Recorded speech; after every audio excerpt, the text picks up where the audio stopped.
మేడారం సమ్మక్క సారముల దర్శనానికి వెళ్లే భక్తులు మొదటి మొక్కులు గట్టమ్మ తల్లికి చెల్లించుకోవడం ఆనవాయితీగా వస్తుంది. రేపటి నుంచి మేడారం జాతర ప్రారంభం కానున్న నేపథ్యంలో గట్టమ్మ తల్లి ఆలయానికి భక్తుల రద్దీ నెలకొంది. గట్టమ్మ తల్లి ఆలయ విశేషాల గురించి ఆ దేవాలయ పూజారులతో మా వరంగల్ ప్రతినిధి Srinivas face to face. Medaram జాతరకు ఒక రోజు ముందుగానే టైం ఉంది. దానికన్నా నెల రోజుల ముందు నుంచి ఇక్కడ ఫస్ట్ అయితే గట్టమ్మ తల్లిని భక్తులు దర్శించుకొని పసుపు కుంకుమతో చీరాచాలతో ఇక్కడ మొక్కులోప చెప్పుకొని మేడారం అయితే బయలుదేరుతుంది. అదేవిధంగా గట్టమ్మ ప్రథమ పూజారులు మనతో ఉన్నారు. అసలు గట్టమ్మకు కావాల్సిన ప్రభుత్వం ఎటువంటి సదుపాయాలు ఏర్పాటు చేయాలి, గట్టమ్మకు కావాల్సిన అవసరంతో మనతో ప్రథమ పూజారి ఉన్నారు, వారితో మాట్లాడిన ప్రయత్నం చేద్దాం. చెప్పండి, ఇప్పుడు గట్టమ్మ విశిష్టత ఏంటి, అసలు ఎలా జరుగుతుంది, ఎలా ఉంది మీకు? ఇప్పటి వరకు అయితే గవర్నమెంట్ వాళ్ళు బాగానే చేసిండ్రు. గతంలో కంటే ఇప్పుడు ఆర్టీసీ అటు పార్కింగ్ పెట్టి బాగానే చేస్తున్నారు. ఇప్పటి వరకు అసలు గట్టమ్మ విశిష్ట అంటే సమ్మక్క తల్లికి గట్టమ్మ తల్లి అంగరక్షకురాలు. అందుకోసమని ప్రతి భక్తుడు గట్టమ్మకు పోయే ప్రతి భక్తుడు ఇక్కడ ఆగి కొబ్బరికాయ కొట్టిన తర్వాతనే మేడారం బయలుదేరుతాడు. అదే ఆచారంగా వస్తున్నది. దాని ప్రకారం ఇక్కడ ఆగంది కంపల్సరీ ఆగి తర్వాతనే కొబ్బరికాయ కొట్టి బయలుదేరుతారు. మరో పూజారి ఉన్నారు, వారితో మనం గట్టమ్మ తల్లి విశిష్టత గురించి వివరించాను. గట్టమ్మ తల్లి విశిష్టత అంటే మనం మేడారం వెళ్ళే ముందు మనం ఇంట్లో ఎటు బయలుదేరినామో ఇంట్లో దేవుని మొక్కుకొని బయలుదేరుతాం.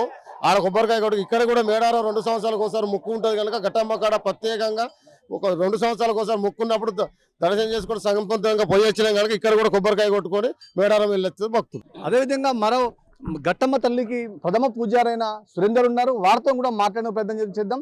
చెప్పండి, గట్టమ్మ తల్లి విశిష్టత గురించి భక్తులకు ఏ విధమైన ఏర్పాట్లు చేస్తున్నారు మేడారం సందర్భంలో? ఆసియా ఖండంలోనే అతిపెద్ద మహాజాతర శ్రీ సమ్మక్క సారలమ్మ మేడారం మహాజాతర. మరి ఈ యొక్క మేడారం మహాజాతరను పురస్కరించుకొని ములుగు జిల్లా కేంద్రంలో ములుగు దగ్గర మరి గట్టమ్మ దేవాలయం వద్ద మరి ఆదివాసీ నాయకపోడు ఆచార సంస్కృతి సంప్రదాయాల ప్రకారము ఈ యొక్క గట్టమ్మ తల్లికి మరి ఈ యొక్క పూజలు నిర్వహిస్తున్నాము. మరి ఈ యొక్క గట్టమ్మ తల్లి విశిష్టత చెప్పినట్టుకున్నట్లయితే మా తాతల తరం నుండి కూడా నేటి వరకు కూడా ఇక్కడ పూజలు కొనసాగిస్తూ మాకు ఎటువంటి మన వేద మంత్రాలు ఉండవు. ఆదివాసుల కంటే మేము బండారిని మాత్రమే మేము కొలుస్తాము. ఈ యొక్క బండారి మరి ఆ భక్తులకు మేము అందజేస్తాము. క్షేమంగా వెళ్ళి లాభంగా రావాలి అని భక్తులకు మరి పూజించడం జరుగుతుంది. మరి మేడారం జాతరకు వెళ్ళే ప్రతి భక్తుడు కూడా ఇక్కడ ఆగి మరి కొబ్బరికాయ కొట్టిన తర్వాతనే మరి ఇక్కడ మేడారం మహాజాతరకు వెళ్ళడం జరుగుతుంది. దానిలో భాగంగా మరి ఇక్కడ చూసుకున్నట్లయితే ఈ చరిత్రలో మా ముత్తాతలు చూసుకున్నట్లయితే ఈ యొక్క గట్టమ్మకు సంబంధించిన మేడ రాజ్యానికి సంబంధించిన అంగరక్షకురాలుగా మరి గట్టమ్మ తల్లి ఉండడం జరిగింది. దానిలో 7 మరి ఈ యొక్క గట్టమ్మ తల్లులు ఉండడం జరిగింది. మన ములుగులే కానీ అక్కడ బాయికపేట కానీ అటు చూసుకున్నట్లయితే భూపాలపల్లి కానీ అటు నుండి వెళ్ళినట్లయితే మరి మేడారం సమీపంలో ఉన్న చుట్టూ మేడ రాజ్యానికి 7 గట్టమ్మ తల్లి జరిగింది. దానిలో ఒక గట్టమ్మ తల్లి మరి ఇక్కడ ఉన్నది. మేము గతంలో చూసినట్లయితే మా తాతల పురాతనలో చూసినట్లయితే తాళపత్ర గంధాల నుండి కూడా చూసినట్లయితే మనకు అక్కడ గట్టమ్మకు బ్యాక్ సైడ్గా ఉన్న గుహలు ఉన్నాయి, ఒక 3 గుహలు ఉన్నాయి. అమ్మవారి ఆనవాళ్ళ చరిత్ర ఉన్నది. అక్కడ లిపిలో రాసిన చరిత్ర కూడా మరి గట్టమ్మ తల్లికి ఉండడం జరిగింది. అదేవిధంగా గట్టమ్మ తల్లికి జాతరకు వచ్చిన భక్తులకు గత కొన్ని సంవత్సరాల నుంచి నిత్యం పానీయాలు మజ్జిగ అన్ని అందిస్తూ ఆ భక్తులనైతే తన భక్ష్యతలతో అందిస్తున్న వారు కూడా మనతో ఉన్నారు. సార్ చెప్పండి, ఎన్ని రోజుల నుంచి మీరు గట్టమ్మ తల్లి దగ్గర భక్తులకు నీళ్లు కానీ అన్ని సరఫరా చేస్తున్నారు?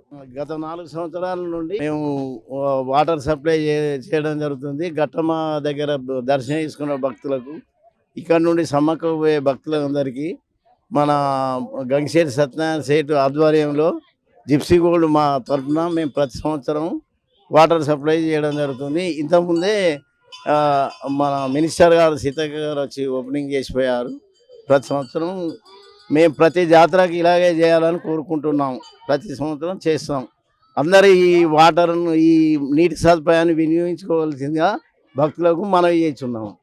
సమ్మక్క తల్లికి ఉన్న మధ్యలో అనేక పురాతన గ్రంథాలు అన్నీ కూడా మాకు లభ్యమయ్యాయి. మేము దీనికి హక్కు నాయకపోడ్ అనే ఒక ఆదివాసీ తెగకు చెందిన వాళ్ళం దీనికి పూజాలుగా మేము నిర్వహిస్తూ దీని నిత్యం పర్యవేక్షించుకుంటూ అయితే చూస్తున్నాం. ఇదే విధంగా ప్రభుత్వం కూడా ఇంకా కొన్ని సదుపాయాలు ఏర్పాటు చేసి మా ఆదివాసీలకు ఉండాల్సిన నిలయం ఇదన్నిటి కూడా మంజూరు చేయాలని చెప్పేసి రాష్ట్ర ప్రభుత్వాన్ని అయితే ప్రథమ పూజారి సురేందర్ డిమాండ్ చేశారు. కెమెరా పర్సన్ జలీల్తో శ్రీనివాస్, ములుగు, గట్టమ్మ.